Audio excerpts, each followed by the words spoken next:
Hey, welcome everybody to Pro Mindset Podcast. This is your host, Craig Domann. Today, I have a guest. He comes by way of Northern California. He's an entrepreneur.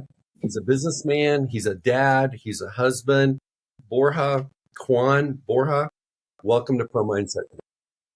Thank you for having me. Looking forward to our conversation. Okay, share with everybody the story that you want to share.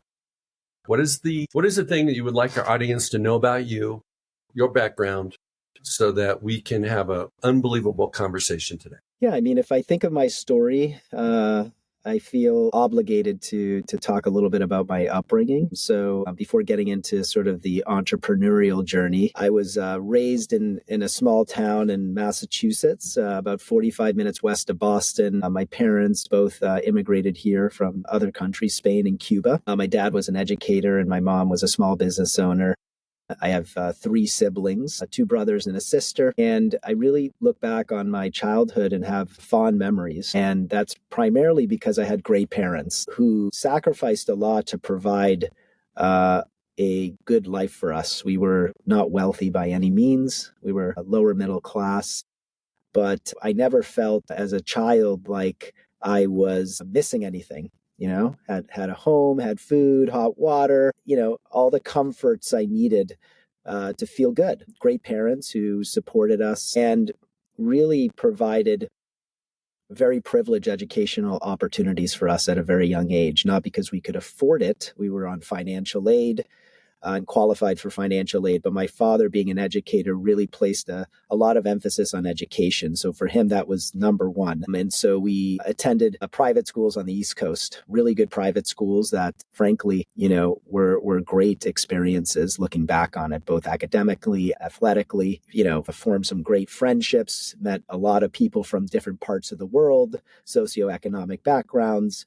Really good experience. And all of that was because my parents sort of sacrificed for us and worked hard and found a way to make it a reality for us. So my upbringing was, I would say, very normal. My parents were married. Of course, like any parents, had disagreements from time to time, but we had a really supportive, family who always sort of believed in us, and gave us a lot of confidence as we were sort of growing up. And I think that contributed a lot to some of the success I've had as an adult. So yeah, went to high school, then went on to college in Boston. Sports was a big part of my life growing up. My parents put me in, different sports. And then when I attended private school, it was a requirement to play a sport every season. So I got exposed to different sports, soccer, lacrosse, wrestling, baseball. And ended up really taking a liking to soccer, continued soccer throughout high school, and then played collegiately at Boston University, which is a Division I program. I did tear my ACL, which then took me out of soccer pretty much. So I didn't sort of play the full 4 years, but that was something I really liked to do. And then I ended up, because I stopped playing soccer, I ended up living abroad in Spain for a year, studying there, doing an internship. And then graduated from BU. And after graduating from BU, that's when my sort of professional journey began. Okay. So let's go back just for a second. So you're a Patriots fan? You're a Red Sox fan?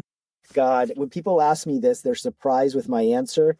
I am a fan and I support Boston sports, but I am not like this diehard fan where I lose sleep if they lose, or I'm watching a game every Sunday or I'm one of these people that I'll tune in during the playoffs or if they're in the Super Bowl. Otherwise, I don't spend a lot of time in front of the television set, to be frank with you. So that includes sporting events. Gotcha. So what is the number one trait that your mother and father instilled in you that you're passing on to your kids? I understand you have two kids. Yes. I would say hard work. Both of them were really, I look back and, I remember my father working as a teacher from, 8 to 3. And then because my mother was taking care of the kids when we were younger or after school, and then she would go to work from her shift was from 3:30 to 11 p.m. And I remember my father always having a dinner plate ready for my mom when she came back. And he would wait to have dinner with her, right? She'd come home, she'd be driving in the dark. The commute was maybe 30 minutes, but there was this dangerous freeway that she always had to drive. And I just remember they did all of this with 4 kids, not a lot of income and no help. They had no family here. So the idea of babysitters and nannies, all of which I have the luxury of providing my family, didn't exist for them. So they worked each of them had a full-time job. They were taking care of the kids. And I just remember them working very hard and never complaining. Like for them, it was just what needed to be done to provide. And I'm sure it wasn't easy, but I would say the hard work characteristic really is something that I just remember my parents both being. Okay, so your father went beyond. He went the extra mile. Not very many guys would have a dinner plate waiting for their wife when she gets home from work at 11 plus, time at night. What is metaphorically, what's the dinner plate that you have today for your wife? Yeah, I mean, I think the secret to a successful marriage is defining roles and responsibilities, no different than in business.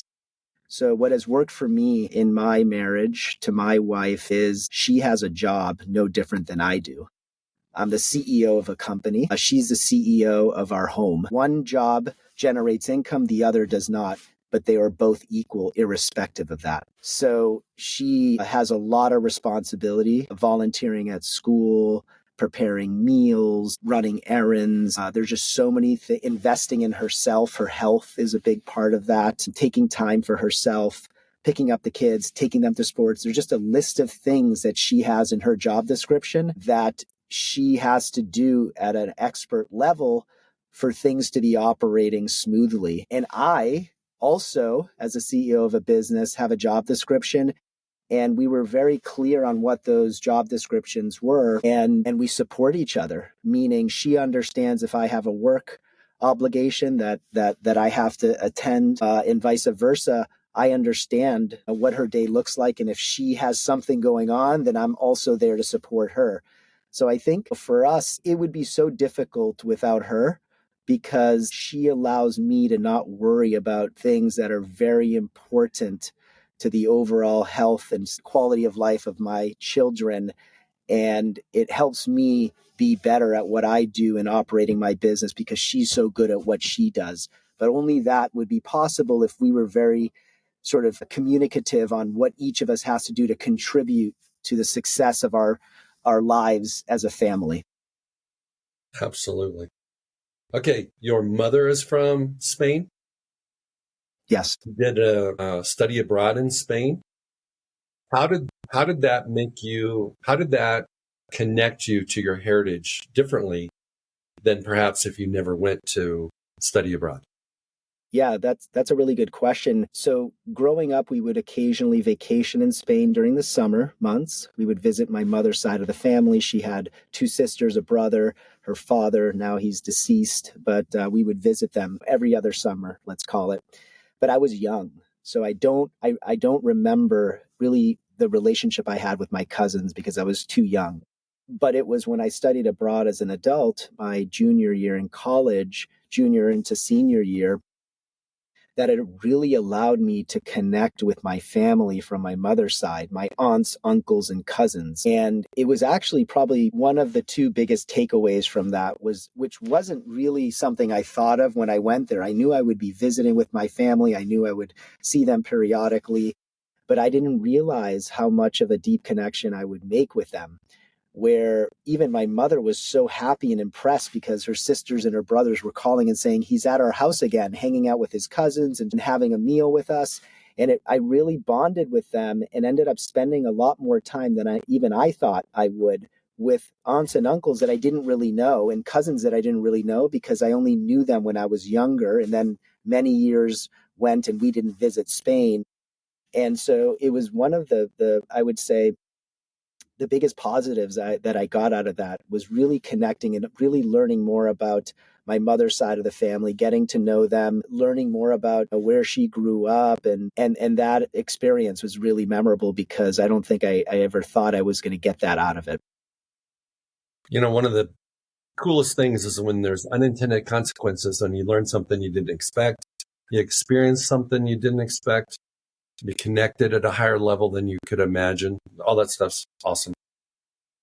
Okay, Borja, you are a CEO and you're like a marketing whiz. Why don't you share with our audience like what 415 is, what you do, what do you, how do you do it differently than other companies? What are maybe a couple of your philosophies in your organization?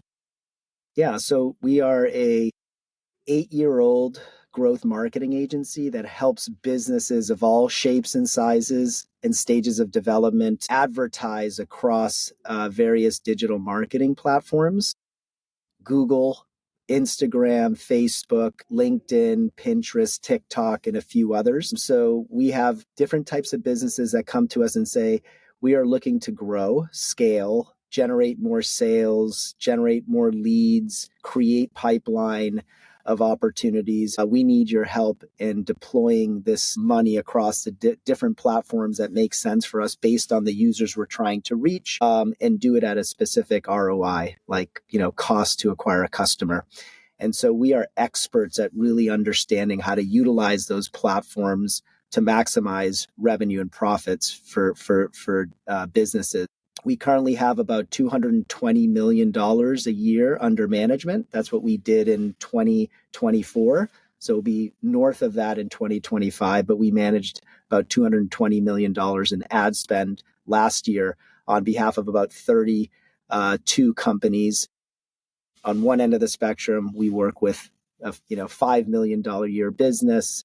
On the other end of the spectrum, we work with a business that does about $10 billion a year in revenue and everything in between. So what we actually do is really everything from set up the appropriate tracking infrastructure for these businesses that allows them to measure our activities, right? They want to know if they're spending money on Google, are these leads coming from Google or are they coming from Facebook? Are they coming from LinkedIn?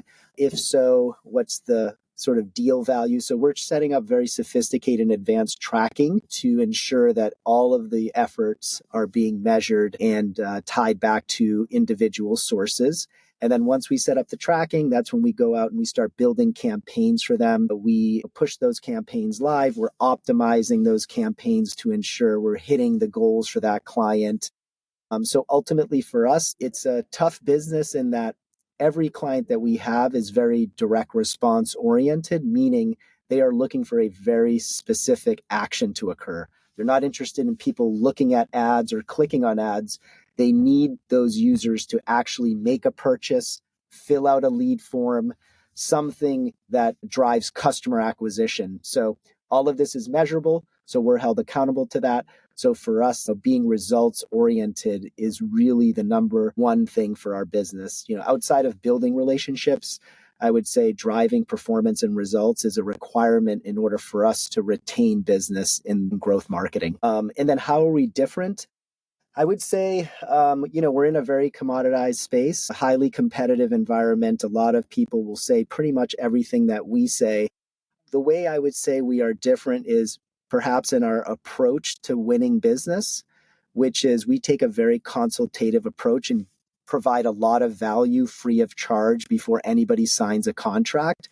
And we do that by way of doing very non-superficial audits. So if you were a prospect interested in working with us, I would ask you to give us access to your ad accounts. So you might be spending on Google, on Facebook, on LinkedIn, on Bing, and we'd say, give us access and allow us to do a physical examination, if you will, of your programs, right? A diagnostic. We are going to go very deep in looking at the good, the bad, the ugly. What are you doing today that we agree with? Conversely, what are you doing today that we disagree with? And then most importantly, what would we do if we were in the driver's seat, right? And really, we're talking very... 1 second. I got to interject something real quick. I've got 3 questions that will be very simple. What is the common denominator in these 3 areas? The things that you see that people are doing, they're doing well. The things that you see that people are doing, they're wasting their time, they're wasting the money, they're wasting their resources. And your most common recommendation. I'm not trying to get everything for free, but I'm just kind of curious because generally we're creatures of habit. And even the biggest companies and the smallest companies and all of them in between do the same things, make the same mistakes. Yep. Yeah, I would say a very common thing that we see when we peek under the hood is the lack of sophistication around tracking infrastructure. It all starts there. You build a house, you need a foundation, right? Without that foundation, you really can't build a house, right? And so what we find, and never surprised, is even large companies don't have the appropriate tracking that supports their marketing programs. And why is that so important? In business, you cannot manage what you cannot measure. So we are always coming in there and seeing that these companies, big or small, really have a very either antiquated or elementary level of tracking, right? And so what we go in and we identify that, and we say, hey, the first thing we have to do before we're ready for prime time, before we invest more of your marketing dollars, is ensure that we have the appropriate tracking. That's a very common thing that we see, is not enough investment in setting up tracking or not enough experience from the internal team to do what is needed. What is the thing that they do well, typically, that maybe they even expect you to change, but they already do a great job? I mean, in terms of I would say a lot of we would get into technicalities, which I'm not the technical one, but I would say very simply put, what we find people doing well are the things that allow them to maintain their program, right? So this is a way that everybody's going to understand what I'm saying is it's kind of like, you have a marketing program and you're checking some of the boxes. Google will send you automated recommendations, do X, Y, and Z. And people do that and they feel good about themselves. That's not enough, right? To begin with, many of the recommendations Google sends are not aligned with what that business truly needs, right? Some of them we pay attention to, we acknowledge them, we make the corrections. In other cases, we ignore them. They're actually not good for that business. And frankly, sometimes Google has an agenda. They're looking to generate more advertising dollars. And so they may make recommendations because it's better for them than it is for the actual client or advertiser. So I think what we find is most of the time when we come in and we do audits, what we find is that someone who's doing this, whether it's an internal resource or a third party, they are sort of at the middle school level, right? It's a business. They're doing a pretty good job.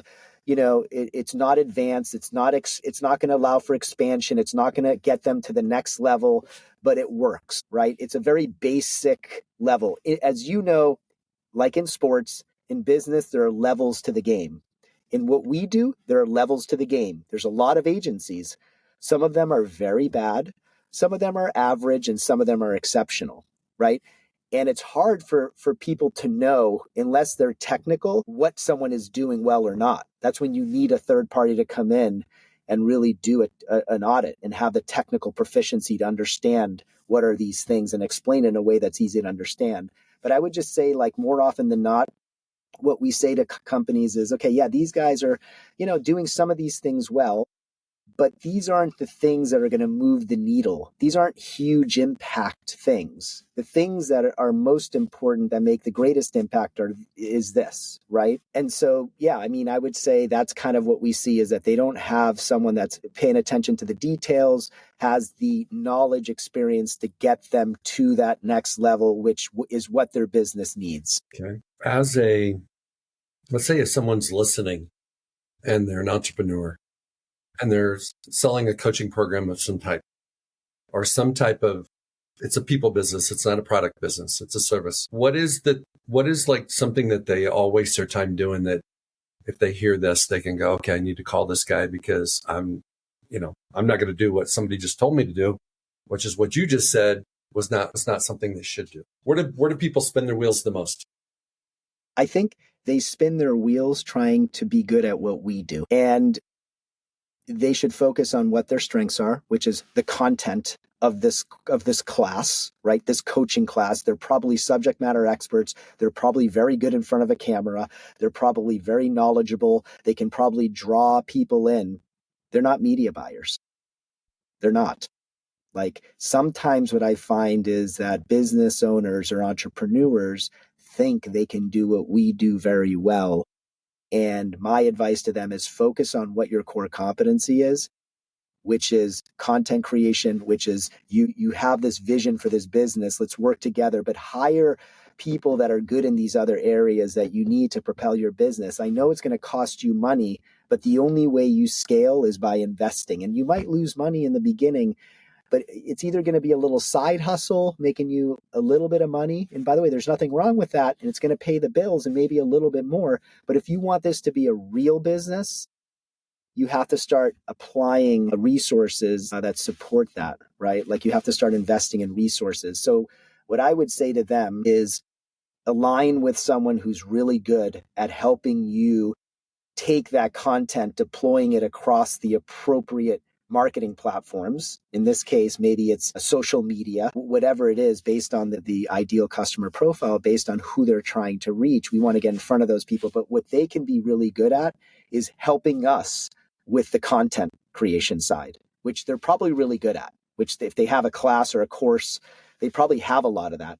So I would say align with an expert in marketing, whether it's a contractor or an agency. I don't know what the budgets are, but I would say really be very good at defining your role and what your contribution is to growing that business. And if it's not something that you are an A+ on, outsource it to someone who's results oriented, by the way, right? Who understands what it means, in this case, to drive subscriptions or to drive sales for these courses, right? Whatever the success metric is, like align with someone who's worked in that space or understands that space, who can help you drive subscriptions, drive course sales, whatever it is you're trying to accomplish, and basically have them come in and explain exactly how they would do that before you even decide to work with them. Like that's the value we bring is I do about 15 hours of work, and I present last week a 60 slide PowerPoint that then the person said, can you send it to me? I said, yes, the CMO of a company, and he's not going to work with me. That's okay. I spent a lot of time. I don't complain about it because I think he may have been using me for this, but decided to hire in-house, but that's okay. Like we had a conversation. He said, can you send this to me after? There was no contract signed. I said, absolutely. It's yours to keep whether you work with me or not. So that to me demonstrates value in someone who's going to actually take the time to talk to you about your business, not about a case study or marketing piece that they created that is not just that. Well, I think one of the things that people that use people forget is the magic is in how. You gave him the what. You told him what to do. You showed him what you would do. But in Pro Mindset, we talk about systems, we talk about standards, and we talk about your soul. Your systems are what you do. That PowerPoint was the system. The standards is how you do what you do. You didn't tell him that. And if he doesn't understand what his why is, which is his soul, it ain't going to matter anyway. It's just going to be out there. And in 9 months or a year, he's going to be calling you and saying, hey, I really loved our interaction back in 25. And I decided to go this approach, but it didn't work. Would you consider working with me now? And you're going to go, yeah, might cost you a little bit more now. But we got to look under the hood again, see what's changed. And so what I think our little tiny brains do is when we find out the what, we think we know the how and we know the why. And if you don't have them all together, it doesn't make music like it's supposed to. I couldn't agree more with that. And I love that you're obviously a highly intelligent individual. I always say execution matters. Like it's about execution, whether you're operating a business or running a marketing campaign, is I can send you the plan, but now you got to do the work. It's kind of like a workout plan. The workout plan's great, but not better than actually showing up and doing the movements at the right intensity level, at the right weight, with the right rest intervals. Like it's like I can give you the plan all day, but the plan is just a plan. You know, it's how you execute against that plan. And the hard work that goes into the execution is really what I get my money for. I mean, it's free. I don't get upset. It's the cost of doing business. I have no ego. You have the right to take it, use it. Implementing it is a different story. So I always say, if you decide to take it and give it to your team, and in 6 months you want to talk to me, I'll be here. I'll take the call. We'll talk again. Well, sometimes in sales and in relationships, you can hit it out of the park and be a perfect fit for a client. But you're only a perfect fit in your mind. You're not a perfect fit in theirs. And it's until they get in enough pain, they've spun their wheels enough that they realize you were a good fit. And then they come back to you later. And then those clients typically are your best clients because they're not looking over their shoulder. They're not looking for a better opportunity. They're not looking for a cheaper alternative. They already did it. And so you're getting them where you want them. So every time you make that investment of time on a potential client and you don't get it, you should hang up the phone and go, it's good, man. It's going to be better later. And they may show it to somebody that ends up calling you. So it's like, there's nothing wrong with putting work out in the universe that you don't get compensated for, because eventually you'll get compensated for it. If you're good at what you do, you always get compensated. It just may not come from the person or the company that you thought it was supposed to come from. Agreed.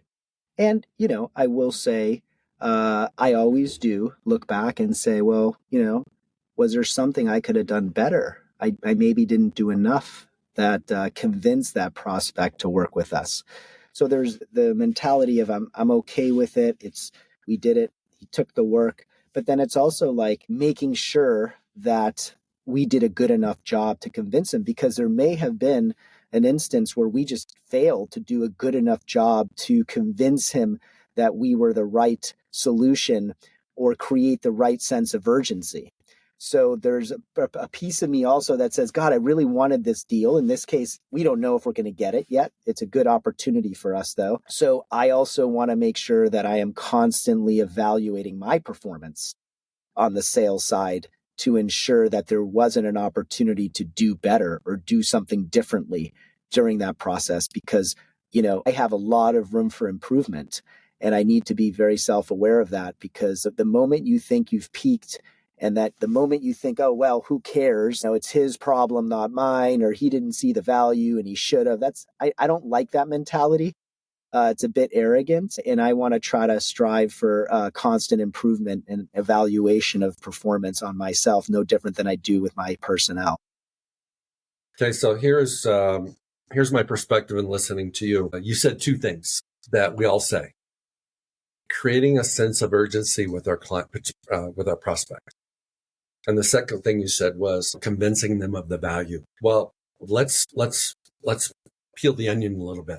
Is it really that we're convincers, or is that we become better at asking questions so that they come to the realization that we can't move on without this. We can't really grow without this, without you, without your plan, without your company. And then the second thing with respect to urgency is we don't create the urgency. All we do is help them. It's almost like being a parent. You tell them to do it, they don't do it. You give them the idea of doing it and going, hey, and you step back. What do they do most of the time? They do it. So I'm probably oversimplifying it, but what I sense is that you're a high achiever, you're a CEO, you've got a jam in business, you help a lot of clients, you're growing, you put it out there that you're going to be bigger in 25, you're going to be more profitable in 25 than you were in 24. So I don't have any reason to doubt you at all. But my point of potentially helping you is you didn't do anything wrong. It's, can you be a better facilitator for your prospects so that they see that, hey, they can wait 9 months. They can go hire an in-house person. They can try to do some derivative of what your plan is. But without the magic that you guys bring to the table, this is what's going to happen. You bring the future to the present, which is, over the last 5 years, I've had 5 notable people that you remind me of. Great companies, got the resources, understand the value of social media, advertising, and marketing. side expertise from somebody like me and our company, but still decided not to do it. And it's okay. Only two at a time later, when they wake up and they're looking at their third quarter results and realize they haven't moved the bar, they call me. So we can dig a little bit deeper right now, or I'll just answer the phone in the third quarter. What do you guys want to do? I'm not creating urgency. I'm just helping them understand. Unless they got a plan that's better than all these other companies that have been doing it, unless they steal one of your people in-house so they know what the magic is, they're going to be calling you back. So I don't know, what are your, am I being too passive aggressive there, or does that make sense? Makes sense. Yeah, I mean, it makes perfect sense. I think, a lot of this is storytelling, right? When we're talking to clients, it's very consultative. There are a lot of questions that we ask during this process to better understand what the pain points are that we're solving for. What does the current makeup of the team look like? What does a successful engagement mean to them? What has not worked for them in the past? So we're very kind of consultative and inquisitive and curious, right? That's just part of the process. And then I think, for us, that audit really shows them that we are detailed about understanding the business and then proposing a very specific plan for them. And I like your comment around, and maybe it's the wrong word choice, but convincing them. I think, you're right. It's not about convincing someone. I think for me, what I always try to say, it's really having them feel at the end of the conversation that they believe in us and have the confidence and trust in us that if we were in the driver's seat, we would get them to the finish line. Like, I want that conversation to end with, wow, these guys know what they're talking about. They clearly have experience. They are trustworthy. And by the way, I think they'd be fun to work with, right? Because we know this journey is going to have a series of ups and downs. It's not always going to be sunny days. Are these the kind of guys I want to talk to when the going gets tough and our numbers are down? Like, what will that be like? Do I actually see myself having a meal with them, right? I think it's like a combination of all of those things that I want to get across in that 60-minute conversation with them. And then, like, most importantly, and this goes back to what you said about what is your differentiator, what is your unique selling point, really hard to do that in what we sell. But what I really want people to feel is that we are going to give a shit, pardon my language, more than anybody else.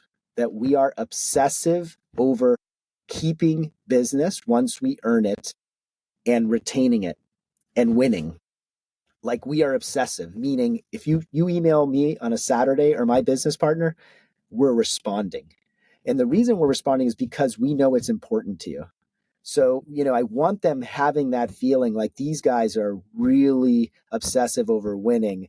They hate failure. They take it personally because they want to win so much that I can tell that they're going to really care about this business almost as much as me as the owner. Something that I found in business is when you enter into a partnership relationship, you win, they win, they win, you win, is different than I have something for you. I need you to pay me for what I do for you. And it's a very subtle, razor thin difference, but it matters because it's, hey, I'm suggesting one of my services for your company and for you. It's us. It's we. We're going to do this as opposed to I can do this for you. Our company can do this for you. Nobody else can do it as well as we can. Because when it does get one of those shady days, when the numbers are not, the matrix are not where you thought they would be, it's got to be we got to relook at this. We got to reevaluate. We got to see, we didn't anticipate the economy or something changing. And we have to go back to the drawing board. And when you're talking, because people feel it, they don't even hear the difference. But you said the word feel, because feel is what matters. In business, feelings matter. The impression and the experience that you give people matters. The words you use, the attention you give, The time you give, the focus you give matters. And so think about this. Every one of your clients, I can't remember how many you said, like 32. 35 or something, 32. You got 32 partnerships. And you're looking for another one. And another one. As long as it's mutually beneficial, you want to keep growing with all of them. Thoughts? Yeah. I mean, I think I always say we're about to go into battle. Our clients have a lot of pressure, are under a lot of pressure in their respective roles to drive revenue, profit, EBITDA, whatever it is for that business. They're measured numerically. And so what I know, having done this for 25 years, I've been in digital marketing for 25 years. I've been an agency owner for 8 years. I've worked with a lot of different companies, big companies, small companies. I've worked with owners. I've worked with CMOs. I've worked with all levels of people. Is the expectations are high and we are measured numerically. So there's nowhere to hide. And I know that essentially we are going to go into some difficult times with clients. And I think that's why it's really important. We're in a human business. Like no matter what, there's going to be uncomfortable conversations. We're not going to hit numbers. How do we respond to that? How do we still give them the confidence that our plan is sound, that we're aligned in our strategy, that while we didn't hit a number, we have a good plan for the next 3 months to get back on track, right, towards our goal. So like I always say, I mean, to me, the single most important skill set in life is the ability to communicate. I value soft skills more than hard skills, and I'm in a hard skills business. You have to have hard skills, but the ability to communicate effectively in oral form and written form is really the differentiator. In our business, it's really important that you be a good communicator, and that's where I spend a lot of time with our staff, is helping them understand that, because they're so focused on becoming good at Google and Facebook and knowing these tools and having a technical proficiency level, which is very important. But you have to remember, and it's why I worry about AI as it relates to critical thinking and problem solving. And we're embracing it because it's a tool and it's here to stay and it's going to get better. But I do have fears with it because I see the abuse of it. And like any tool, you have to know when, how, and why to use it. But essentially, you have to think for yourself. And I want you to write this, and I want it to be authentic. I don't want you to go to ChatGPT or Claude and have them write this email for you, because I know the email you just sent me was not you, because I know your range in terms of vernacular vocabulary. You don't use this word, so this didn't come from you. And how you build relationships is by being authentic.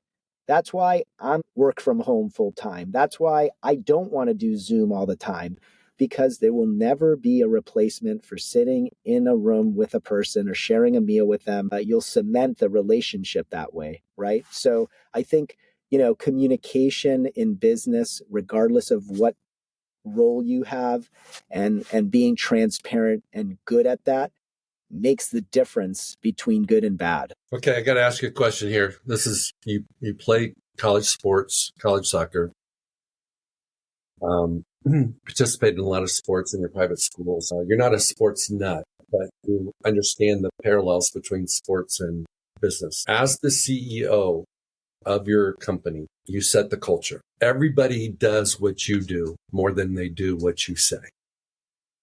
They don't look at the company manual to decide how they should respond. They don't even look at half those emails that people send out from HR. They watch the people above them.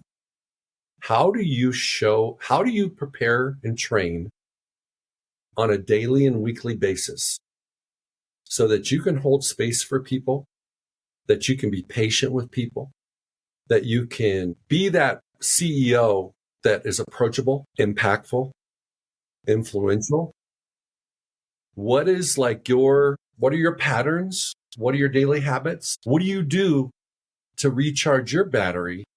So when you do show up at work and you do get that phone call, or you do have that employee that comes to you and says, hey, we just got a call from our biggest client and they weren't happy about X, Y, and Z, you can be your best. Yeah, I'll start with the last part. I invest a lot in my health. I think investing in yourself and being selfish is a requirement in life. If you are not selfish and you don't invest in yourself, you will not be good in other aspects of your life. You need to be mentally healthy, physically healthy. It's critical to be able to perform at all levels, right? You hear this with athletes and how much they invest, and whether it's exaggerated or not, the point is the same.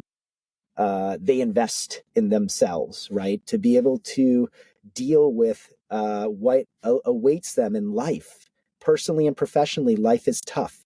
You're about to go into battle. You need to be prepared for that mentally and physically. So I exercise every day, 5 a.m. club, not every day, 5 days a week.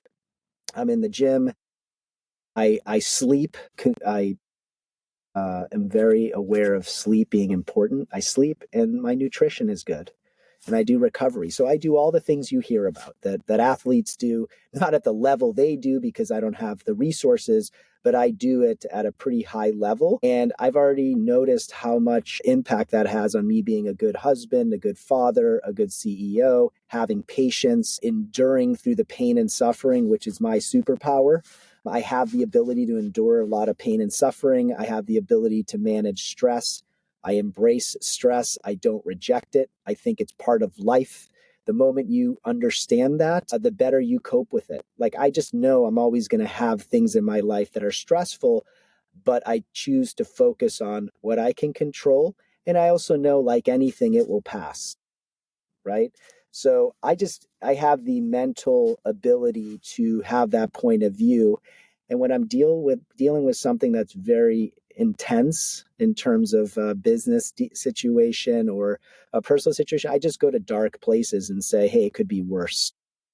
And it quickly centers me.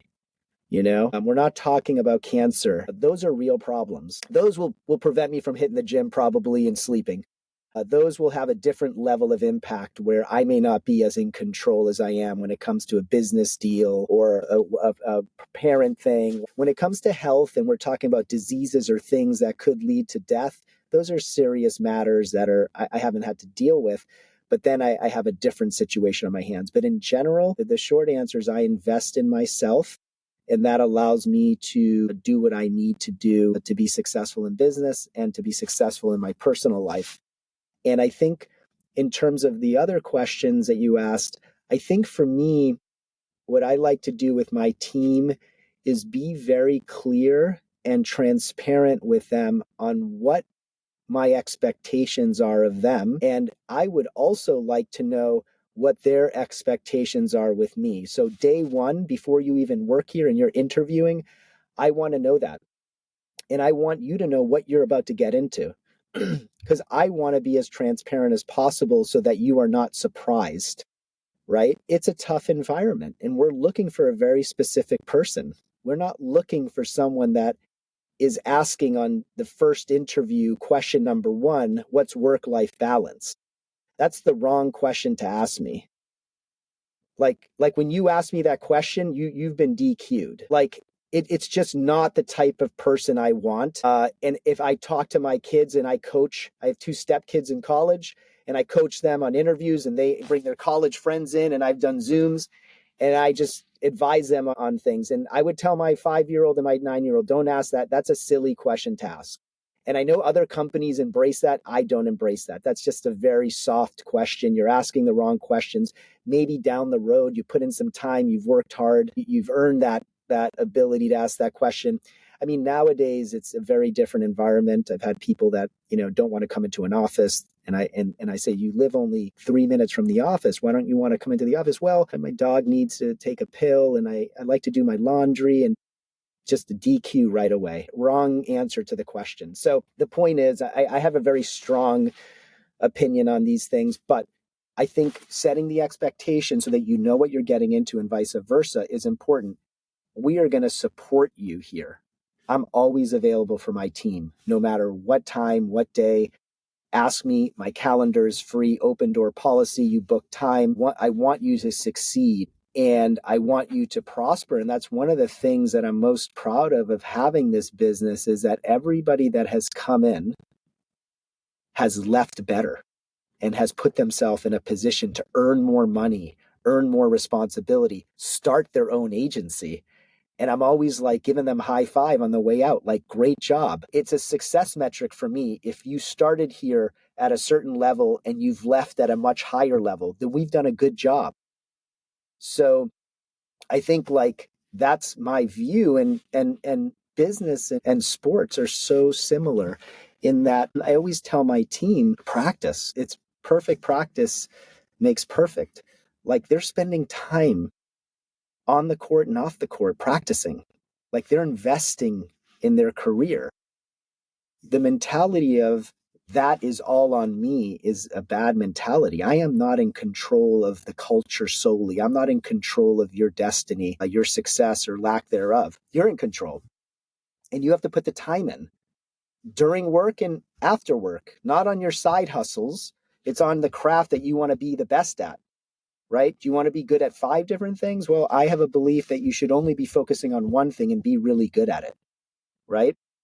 And so I always tell my team, you have to really invest in your craft and become better and better at it. It's not just going to happen. And then, no different than sports, there's a starting lineup, but that's not guaranteed all season. There are people on the bench that want to become starters. So no different in this job. You have to work hard to keep your job. And I hate to say that. It sounds extreme. And I wish I wouldn't have to say things, because I just knew this growing up and working my ass off and getting opportunities because I made the right connections. I had the right mentors. I put in the time. I didn't complain. I raised my hand when there was an opportunity. I did more than what the job description was, and I just accepted that. And so I say to the team, like, you got to work hard to keep the job. Like, I know it sounds harsh, but like, this isn't guaranteed. And I don't want to make you nervous, but I kind of want you to have that mentality. Like, we got to show up and put our best foot forward. Right.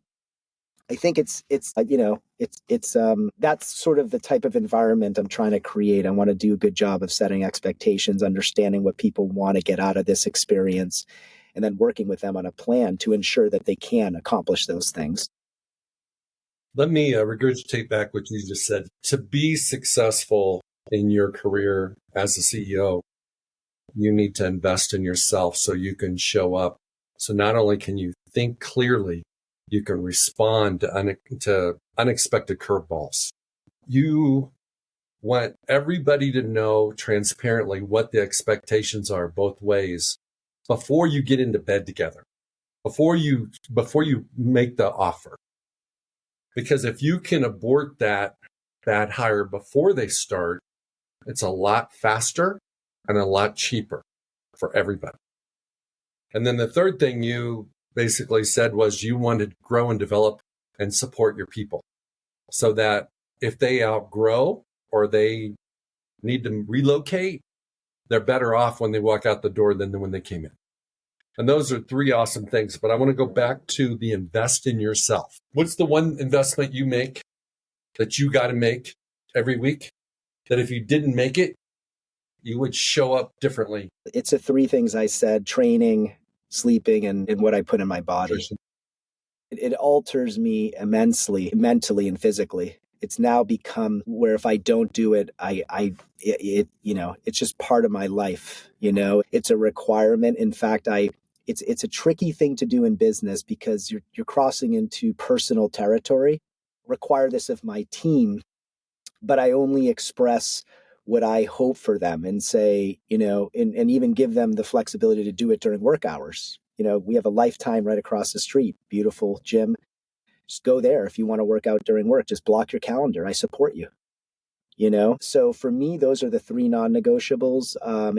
If I don't sleep well, if I'm eating badly, or if I'm not training, I feel that I'm not at my best. Right now, can I get through it? Sure. If I'm traveling and things are a little bit off, they're not perfectly dialed. There are moments like that. We were in Vegas this past weekend with friends. Things were a little bit different, but in general, 90% of the time, I'm very disciplined with my lifestyle, and it does require me to make a conscious effort to say no to things because it's more important for me to get sleep and things like that. But I think the moment you can sort of make that a priority, you're going to see some big big improvements. That's awesome. Anything you would like to add that we didn't talk about today? I think so. I mean, I think the topic of the employee side was an interesting comment. I don't know if I answered it well, but I did like the question. I find that as a business owner these days, the human capital side is the most challenging part of having a business. It's not getting clients, it's not retaining clients, it's not sort of the operation side. I think the talent side, right? Attracting and retaining employees has become increasingly different in a post-COVID environment in particular. I think there's a lot of mentality around grass is greener, not browner, and loyalty is not what it was before. I worked for 2 companies over 14 years. Not all the time were they IPOs and bottles of champagne. There were layoffs and a lot of cost reduction measures and things like that. And there were some really dark times. But I just kind of worked through that. And then things came back up and opportunity presented itself. And that's what I try to tell people is I think oftentimes they are misunderstanding what it is to have a job. What it is to have a job means you like most of what the job description is and you absolutely hate 10% of it. I hate a lot of what I have to do as a business owner, but I accept it. I don't think there's a way around it. And I think what I would tell people is learn to love what you don't like, because it's through that true growth comes, right? The job description is going to be great, but then there are going to be things that you just don't like to do. And sometimes you don't know what you don't know, which is why I have to be a dictator sometimes, because I'm a leader and someone has to make a decision because they know it's in the best interest of the company, the clients, the shareholders, etc. And you may not be the most popular, but you know it's the right thing to do. And so what I would just say is do it, because through these things, you're going to learn a lot about yourself. You're going to grow. And just understand that you're not supposed to like everything. Like happiness is not a state that you should be trying to achieve on a constant basis. It's unrealistic. You're going to have days where you're depressed and you hate your job. And then I've had people tell me that. And I go, you know what? I know you hate this. And I understand why you hate it. I would hate it too if I did it. I acknowledge that. But why do we ask you to do this? Let me explain why, so you better understand. We're not just asking you for the sake of asking you. And that usually helps. But I also tell them, I also hate my job sometimes. And some days I'm going to be down and some days you're going to be down. And I understand that. But there should be more good days than bad days. But understand that bad days are just part of life. And forever, that will be the case. And the more you have a responsibility. So if you're 23, at some point you might get married. You'll have responsibility to your partner. At some point you'll have children. You'll have responsibility to them. You'll have a mortgage. You may have a second house. You may have all these things that you will now have more stress coming from. That is just part of life. Amen to that. Borja, I want to thank you for being on Pro Mindset. For anybody, they're going to see it in the show notes, but where can they find you? They could find us Four15Digital.com, Four15Digital.com. We have information on our website. We have a forum, contact us form. If you're interested in talking to us, happy to set up a call. Thank you so much for being on. Thank you for having me. I really enjoyed the conversation. Hey, it's Craig Domann, the host of Pro Mindset Podcast. I want to thank you for listening or watching today's show. And you can catch us every week on the normal social media platforms like YouTube, Facebook, Instagram, and all the listening podcast platforms. I hope you enjoyed today's show. And more importantly, I hope you gained a pro mindset insight. Please be sure to rate and review Pro Mindset Podcast. And I look forward to catching up with you on our next show.